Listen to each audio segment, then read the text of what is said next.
everyone, welcome back to my channel. I got my hair done, it's lighter. Shout out to my girl Hilary at the Saulino Smith salon in Santa Monica. So guys, today is part 2 in the multi-part series about headshots. In the last video, we talked about how to prepare to book your headshot shoot, how to figure out how many looks you want to do. Today, we're going to be talking about how to get ready for those looks. What clothes to wear, how to do your makeup, your beard, your hair, all that good stuff. Let's not waste any time, let's jump right in. First up, let's talk clothing. My advice, keep it simple. Stay away from busy, crazy patterns. Something like lightly floral is okay, but nothing that's going to distract and take away from the focus of your face too much. Stripes are usually not good, especially very thin stripes close together. They look very weird on camera. Also, avoid logos. Please, God, no logos. No writing of any kind, really, unless you are doing a commercial look and the writing is something really like cute or funny that really helps sell that specific look.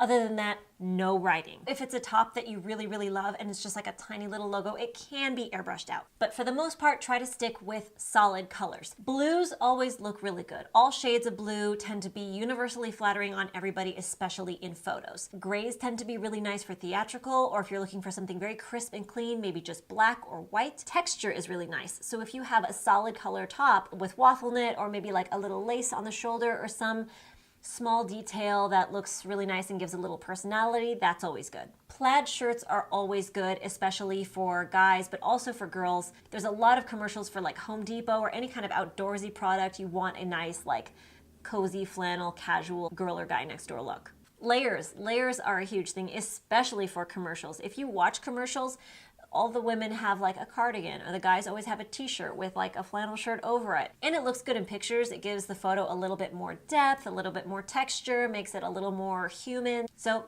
layers. And you can also take the top layer off at some point during your shoot for like a totally different look. For both men and women, if you're going for a sexier look, or guys, if you're trying to show off tone and muscle, look for something that shows a little bit more skin and is body conscious. If you're trying to show off that you're very fit, you don't want to have like a super baggy t-shirt. Don't worry about pants or shoes too much. You're really not going to see them. Headshots are, you know, pretty close. They're like, well, exactly what you're seeing right now in this frame. Unless you are doing a whole body shot, obviously. Some people like to have a fitness or a bikini shot in their portfolio. Of course, in that case, it would matter what is happening with your legs. But for headshots, it really doesn't matter. Go for comfort. Or, you know, if you're shooting a business look, sometimes it feels better just to have like the whole business pants and nice shoes on, or high heels for women. Sometimes that does make you feel different. You know what I mean? Oh, speaking of stuff that you can't see, if you have a top that you really love, maybe it looks too like baggy on camera and it's not flattering, usually the photographer will have clothespins that you can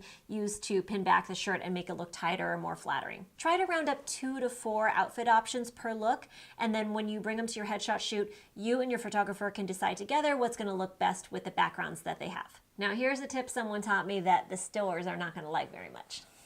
Go shop at a place that has a really good return policy and buy a bunch of stuff that may be out of your price range but looks really good on camera and makes you feel really good, and use them for your headshot shoot, or don't use them but just bring them as options and then return them.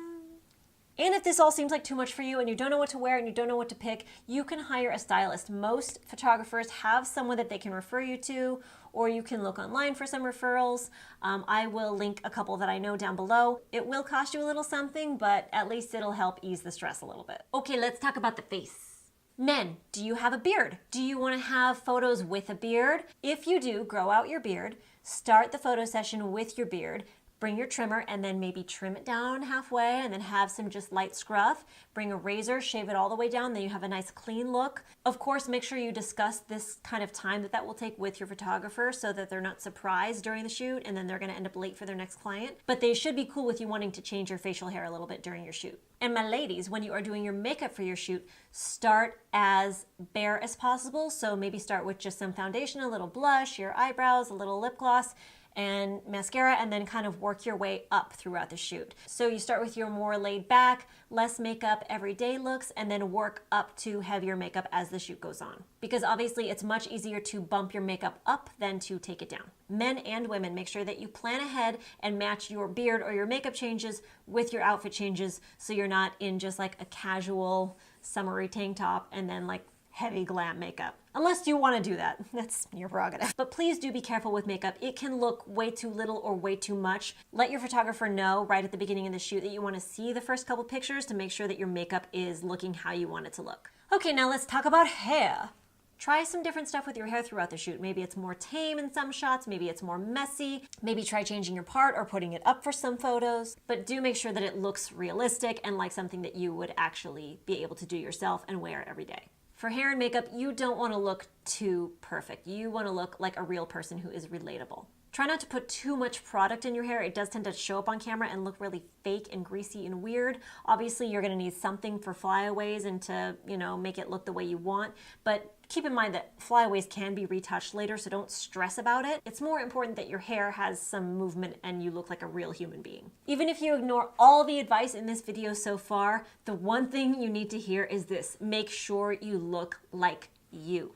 Most photographers do offer a hair and makeup person, or you can just have them do your hair or just your makeup or whatever. I would really suggest using that person. They have a lot of experience with what looks good on camera and what doesn't. But what I've learned over the years that I would like to pass on to you is show up to the makeup artist with your makeup done the way you do it, or show them a picture of how you like to look, because working with a blank slate, they might end up doing your makeup and it really doesn't look like something that you can even accomplish in real life, or it might be much heavier than you really wear it. And same goes for hair. If you, for example, normally straighten your hair and that's what you feel looks really good on you, don't have the makeup artist put tons of curls in your hair.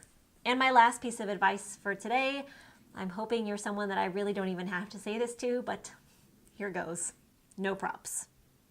Please don't use props in your headshots, okay? That's all for today. That's all I have to tell you about your clothes and your makeup and preparing your looks for your headshot shoot. Make sure you subscribe so you don't miss next week's video, which is going to be about your actual headshot shoot. How exciting. And please don't forget to give this video a thumbs up if you liked it, and share this channel with anyone that you think might love it as much as you do. Thanks for watching, guys. See you next time.